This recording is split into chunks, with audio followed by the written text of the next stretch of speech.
Bonjour à tous, Côte d'Ivoire, sciences politiques, théorie et pratique. Nous en parlons sur Afro Pertinent. Kémy Seba, bonjour. Bonjour ma chère. Vous avez beaucoup manqué aux téléspectateurs et ils sont certainement très ravis de vous retrouver. Je peux vous dire qu'ils m'ont manqué énormément aussi, même si ça vous me trouvez. On peut me trouver sur ma page officielle Facebook, on peut me trouver dans la rue de manière générale, mais la télévision Vox Africa reste, quoi qu'il arrive, l'endroit idéal pour communiquer dans tous les foyers en Afrique francophone et dans la diaspora.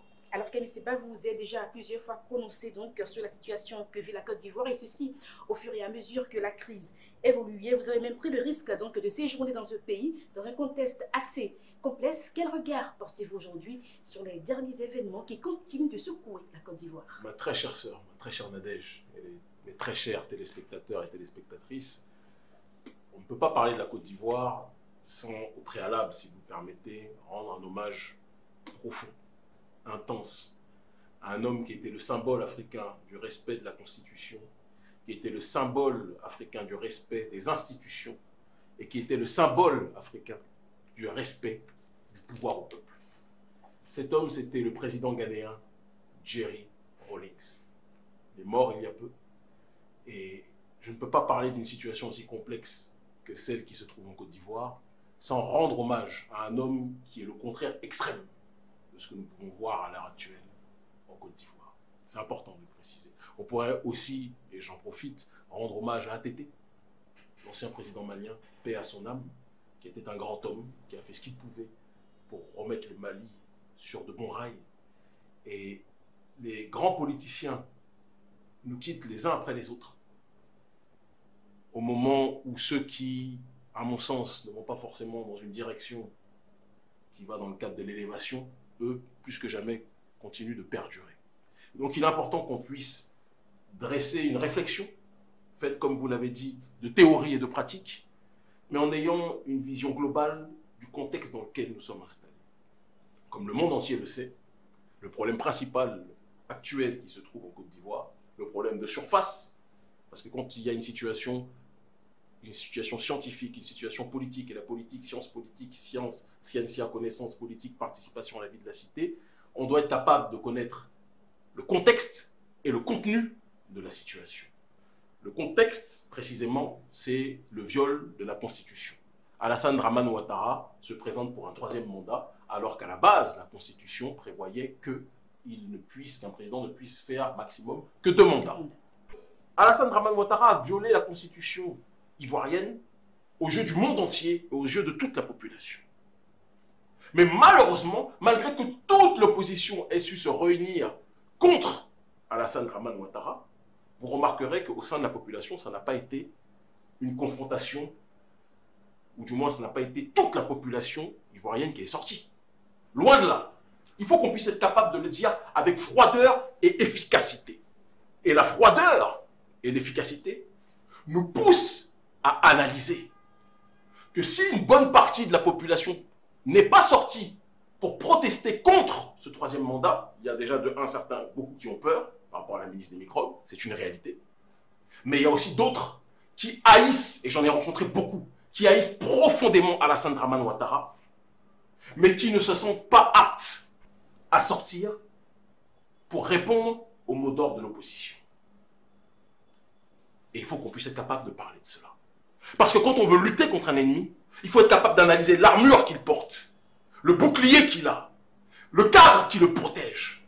Et si on est capable de le déposséder de son armure, du cadre qui le protège, de son bouclier, on est capable de l'atteindre. Et le bouclier d'Alassane Dramane Ouattara, le cadre qui le protège, c'est que Alassane Dramane Ouattara s'est fait passer de manière frauduleuse pendant trop d'années comme le défenseur de populations exclues du Nord. Et on ne peut pas, et je le répète avec force, on ne peut pas parler de cette crise ivoirienne, de cette crise du 3e mandat, si on n'est pas capable de revenir à la genèse, parce que c'est cette genèse qui fait qu'aujourd'hui encore, alors qu'Alassane Dramane viole la Constitution, des gens ne sortiront pas pour protester contre lui, non pas parce qu'ils l'aiment, mais parce qu'ils ont l'impression qu'un certain nombre de blessures n'ont pas été réglées. Et quand on dit ça, il y a certains ignorants qui n'ont pas la capacité de la complexité analytique, idéologique et politique, qui vont vous dire « Ah, si tu parles de complexité, ça veut dire que tu es avec Ouattara, des imbéciles. » sur lequel je ne vais même pas revenir. Alassane Ouattara est notre ennemi politique numéro 1, je le dis avec simplicité. L'ennemi public numéro 1 en Afrique francophone. Non pas parce qu'il s'appelle Dramane Ouattara, non pas parce qu'il serait, comme certains ahuris l'ont dit, burkinabé. Thomas Sankara était burkinabé, il était meilleur que toutes les personnes qui parlent des burkinabés aujourd'hui. Donc il faut rester humble quand j'entends parfois l'appellation burkinabé comme une injure. Vraiment, ces personnes-là ont une fragilité intellectuelle sur laquelle je ne vais même pas revenir. Burkinabé, grâce à Thomas Isidore Sankara, c'est une médaille. Il faut qu'on soit clair dessus. Mais donc le problème, ce qui fait qu'Alassane Ouattara est un ennemi politique pour l'Afrique francophone dans sa globalité, c'est parce que c'est le plus grand serviteur de la France-Afrique et du néocolonialisme aujourd'hui. Mais comment le plus grand serviteur du néocolonialisme a pu prospérer, s'installer et durer jusqu'à aujourd'hui en Côte d'Ivoire? Parce qu'il a été capable de surfer sur des non-dits et sur des choses qui ont été faites et qui n'ont pas été rectifiées publiquement ou qui n'ont pas été, comment dirais-je, autocritiquées. Et quand on veut battre un ennemi, il faut être capable de le connaître, de connaître ses forces, ses faiblesses, de connaître le cadre qui lui permet de prospérer et d'être capable aussi de faire son autocritique. Si aujourd'hui on fait un référendum en Côte d'Ivoire, où on pose la question: avez-vous été victime dans votre pays de xénophobie? Avez-vous reçu, ne serait-ce qu'une fois, une remarque qui vous a fait sentir comme un étranger? On risque d'être très choqué du résultat. Et ça, c'est une analyse prospective qui s'appuie aussi sur une analyse de terrain, du résultat qu'il y aura. Beaucoup de gens, beaucoup plus qu'on ne le croit en Côte d'Ivoire, ont vécu à tort ou à raison ce sentiment d'ostracisation. Et parmi ces gens qui ont vécu ce sentiment d'ostracisation, bon nombre de personnes n'aiment pas Alassane Ouattara. Il faut qu'on soit capable de le dire. Bon nombre de personnes sont, quand on parle de la situation de l'Afrique de manière générale, des amoureux transis de la cause africaine. Mais dès qu'on leur parle de la situation de la Côte d'Ivoire, ils n'arrivent plus à réfléchir de manière panafricaniste. Parce qu'ils ont l'impression, à tort à mon sens, que Ouattara permet qu'ils ne ressentent plus l'ostracisation ou l'exclusion, même si c'est un pion du néocolonialisme. Et c'est pour ça que je dis que l'opposition, pour battre Ouattara, doit prendre Ouattara à son propre jeu. L'opposition doit être capable de parler, de faire revenir à elle des gens qui ne se sentent pas en nombre représentés par elle parce qu'ils ont l'impression qu'il y a encore des relents d'ostracisation à l'intérieur du camp de l'opposition. Je le dis. Quand je dis ça, certains disent « Ah non, tu n'as pas le droit de dire ça. Ah non, il n'y a pas de xénophobie, il n'y a pas de... » Vous savez, la technique de l'autruche est ce qui permet au diable de prospérer. Le diable en sciences politiques aujourd'hui, dans la situation actuelle en Côte d'Ivoire, s'appelle Alassane Dramane Ouattara. Mais si on n'aborde pas ce sujet, et je sais que quelqu'un comme Laurent Koudou Gbagbo, après tout ce qu'il a vécu à La Haye, je peux vous assurer, sans faire de prophétie, mais avec une analyse politique de fond, que Laurent Gbagbo, lorsqu'il va revenir, son discours sera celui-ci. Le dialogue intercommunautaire, la volonté de penser toutes les plaies. Et vous verrez que Laurent Gbagbo reviendra dans cette direction-là. C'est sûr et certain. Parce que celui qui ne met pas le doigt sur ce problème laisse au pion de l'impérialisme français qu'est Alassane Dramane Ouattara le soin de se présenter comme le défenseur, comme le justicier masqué qui préserve le Gotham City que serait la Côte d'Ivoire et lui serait le Batman tropical. Et pourtant, il est celui qui a contribué au morcellement ou à l'accentuation de ce processus de balkanisation qui était déjà présent dans le cadre du contexte de la colonisation et qui a fait que, réellement, et j'en connais beaucoup, certaines personnes du Nord se sentent encore exclues aujourd'hui. Est-ce qu'on va mentir en disant que ce sentiment d'ostracisation n'existe pas, que personne ne se fait traiter d'étranger, même quand parfois ils sont natifs de la Côte d'Ivoire? Est-ce que tu es un vrai Ivoirien? Est-ce que tu n'es pas un vrai Ivoirien? C'est grâce à ça que le diable Ouattara prospère aujourd'hui en Côte d'Ivoire. Et quand moi je viens, parce que beaucoup de gens parlent, oui, faire la révolution, ils sont cachés à Château d'Eau ou à Gare du Nord en France. Moi je suis descendu, je suis venu du Bénin jusqu'en Côte d'Ivoire, alors que je suis recherché, je suis interdit de territoire. Du Togo, j'ai traversé le Togo. Je suis interdit de Côte d'Ivoire haï par Ouattara, expulsé l'année dernière au motif que j'étais une menace grave pour l'ordre public. Je suis venu quand même. Parce que j'avais besoin d'être sur le terrain. Parce que je m'oppose au troisième mandat.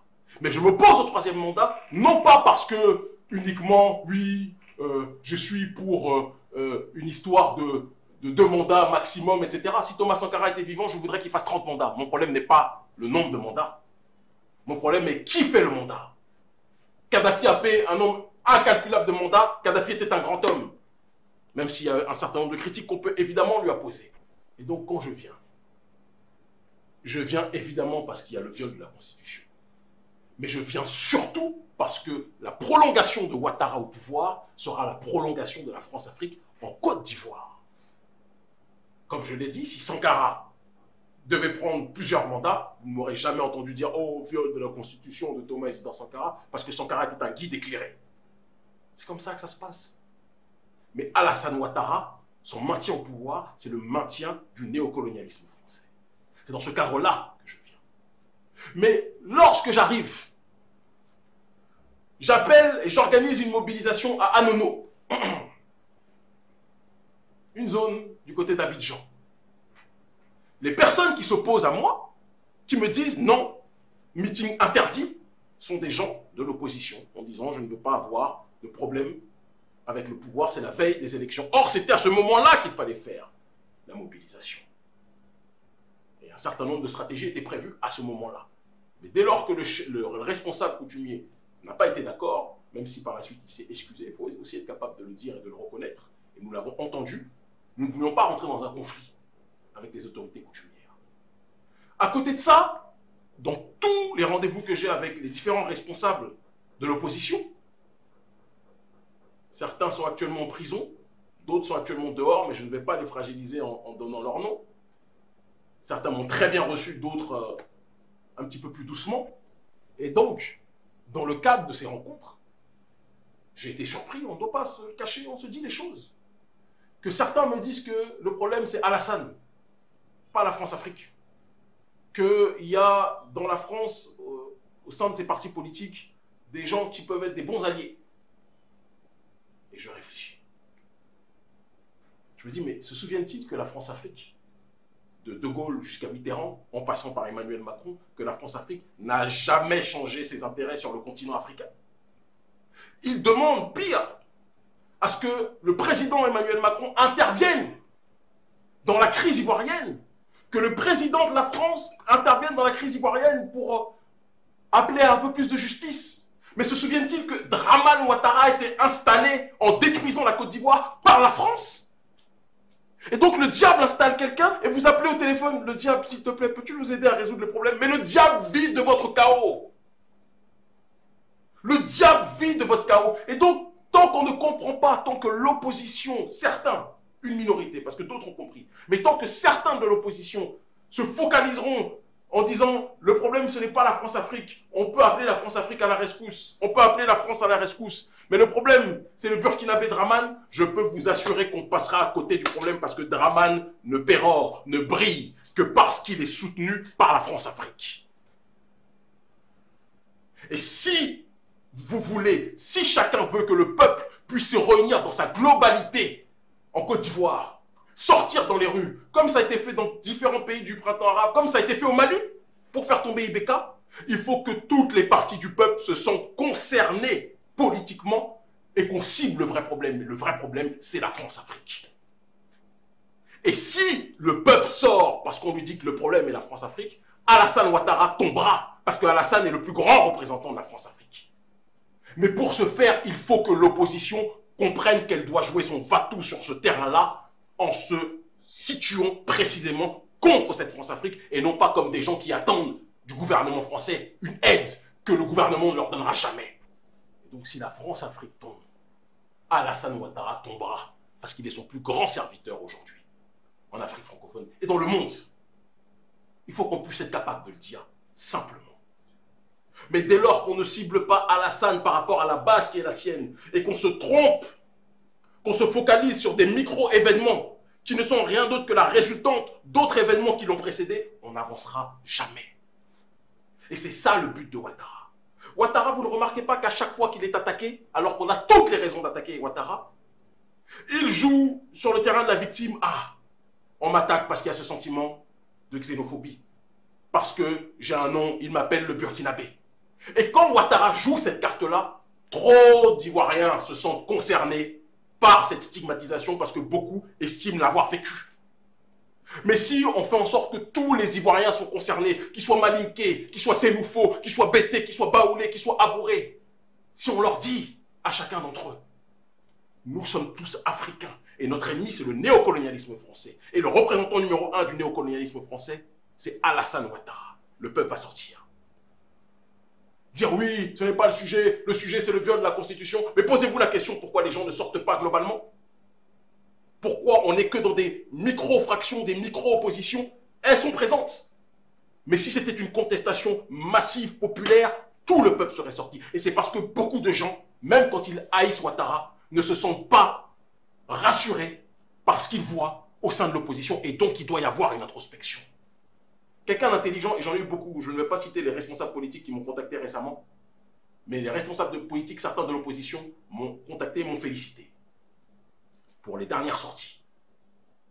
Parce qu'eux ont compris que ce que je suis en train de dire, c'est pour aider l'opposition à battre Ouattara, à vaincre Ouattara, à arrêter Ouattara. Parce que la stratégie de Ouattara, c'est quoi? C'est la stratégie de l'enlisement. Là, ce qu'il veut, c'est le gouvernement d'union nationale. C'est ça qu'il veut. Pour se maintenir au pouvoir, rester le plus longtemps possible. Et après, il va transmettre la balle, ça va devenir, la Côte d'Ivoire va devenir une sorte de Liban, avec différentes entités de différentes ethnies qui vont être les représentants de telle ou telle région. Ça va être un melting pot. Alors que le vrai problème est que Ouattara ne doit pas être là, normalement.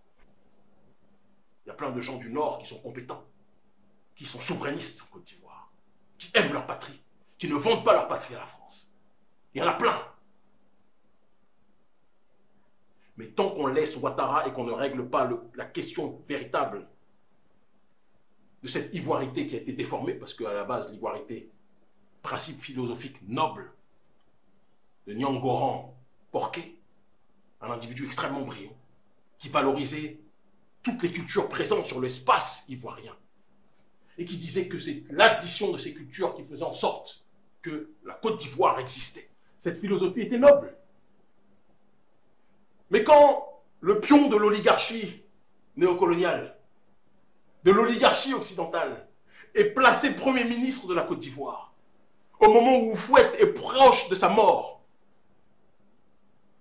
certains, pensant que la meilleure façon de le bloquer était d'utiliser la question de l'ivoirité, ont pris hors de son contexte l'ivoirité et l'ont présenté dans une dynamique excluante qui a arrangé les oligarques d'une autre partie de la Côte d'Ivoire. Parce qu'on parle des oligarques multiples et variés, mais il y avait aussi dans le Nord des gens qui avaient une théorie précise. La balkanisation de la Côte d'Ivoire arrange ceux qui veulent piller les ressources de cette Côte d'Ivoire.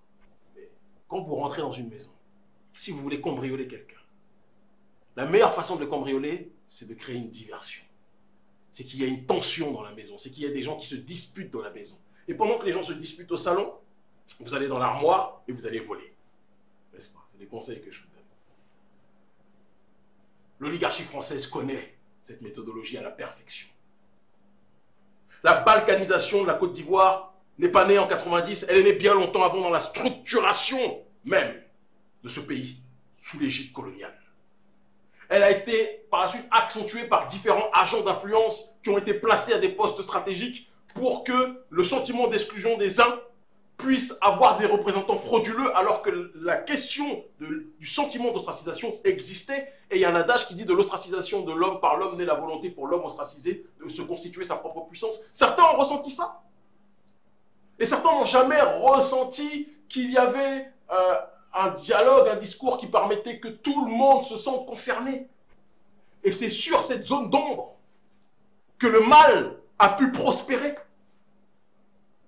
Charte du Nord, ivoirité, des concepts détournés, déformés, mal utilisés, qui, lorsqu'ils vont dans la direction, justement, de la fragmentation, permettent au peuple d'être divisé.